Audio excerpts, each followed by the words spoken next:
silver screen couldn't hog all the Bourne attention forever, so it was only a matter of time before Robert Ludlum's franchise finally made the transition from Hollywood blockbuster to video game adaptation. Featuring an original storyline drawn from the same people responsible for the explosive screenplays, this third-person action espionage title delves deep into the inner workings of Jason Bourne. You'll relive the key moment in which Bourne has his breakdown while on an assassination mission, then join him in the hunt to discover the secret behind the Black Ops organization he used to call home, but who now wants him dead. These people know who I am. I gotta stay here. I gotta figure this out. Taking a cue from the flicks, the Bourne conspiracy plays a lot like an interactive movie. Cutscenes, for example, not only flesh out the plot and help point you in the right direction, but they'll oftentimes trigger a QuickTime event, similar to Resident Evil 4 and God of War. It's nothing too complicated, but they keep you on your toes.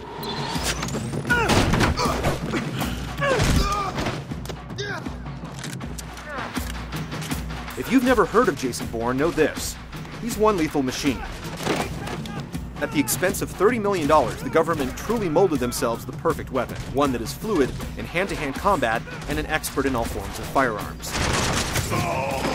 Not only can Bourne handle himself in the field, but he also possesses a unique sixth sense, codenamed Bourne Instinct, that enables him to hone in on his surrounding environment, where he can then pinpoint vital objects, pathways, and even locate enemies. Once engaged, it makes the visuals go into grayscale, with only clues left in full color. It also serves another useful ability in that it locks onto enemy locations.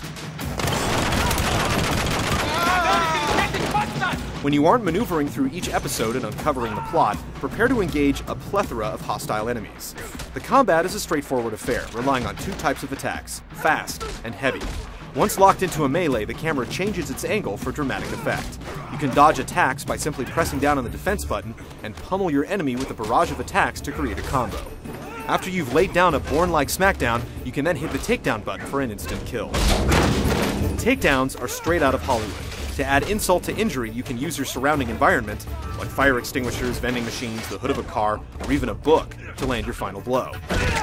Some of the tougher enemies and bosses can require multiple takedown sequences before they throw in the towel though, so be prepared.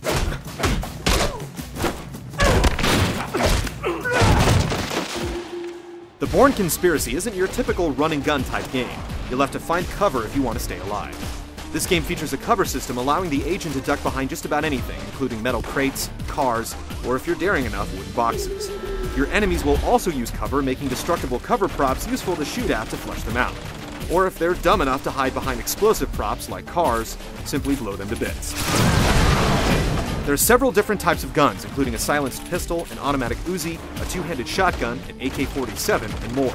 Bourne can only have two guns with him at any given time, so you have to choose wisely. Bourne's also a demon behind the wheel, as he puts the pedal to the metal in an attempt to evade Paris police. Crashing headfirst through corner cafes, blazing down narrow alleyways, and getting airborne are just a few examples of what's needed to shake the heat. You'll also play through QuickTime events through the use of timed button presses in order to advance from one area to the next. The Bourne Conspiracy takes all the thrills found on the big screen and translates them into an action game. With 3 separate gameplay mechanics, there should be something for just about everyone when it hits store shelves on June 3rd.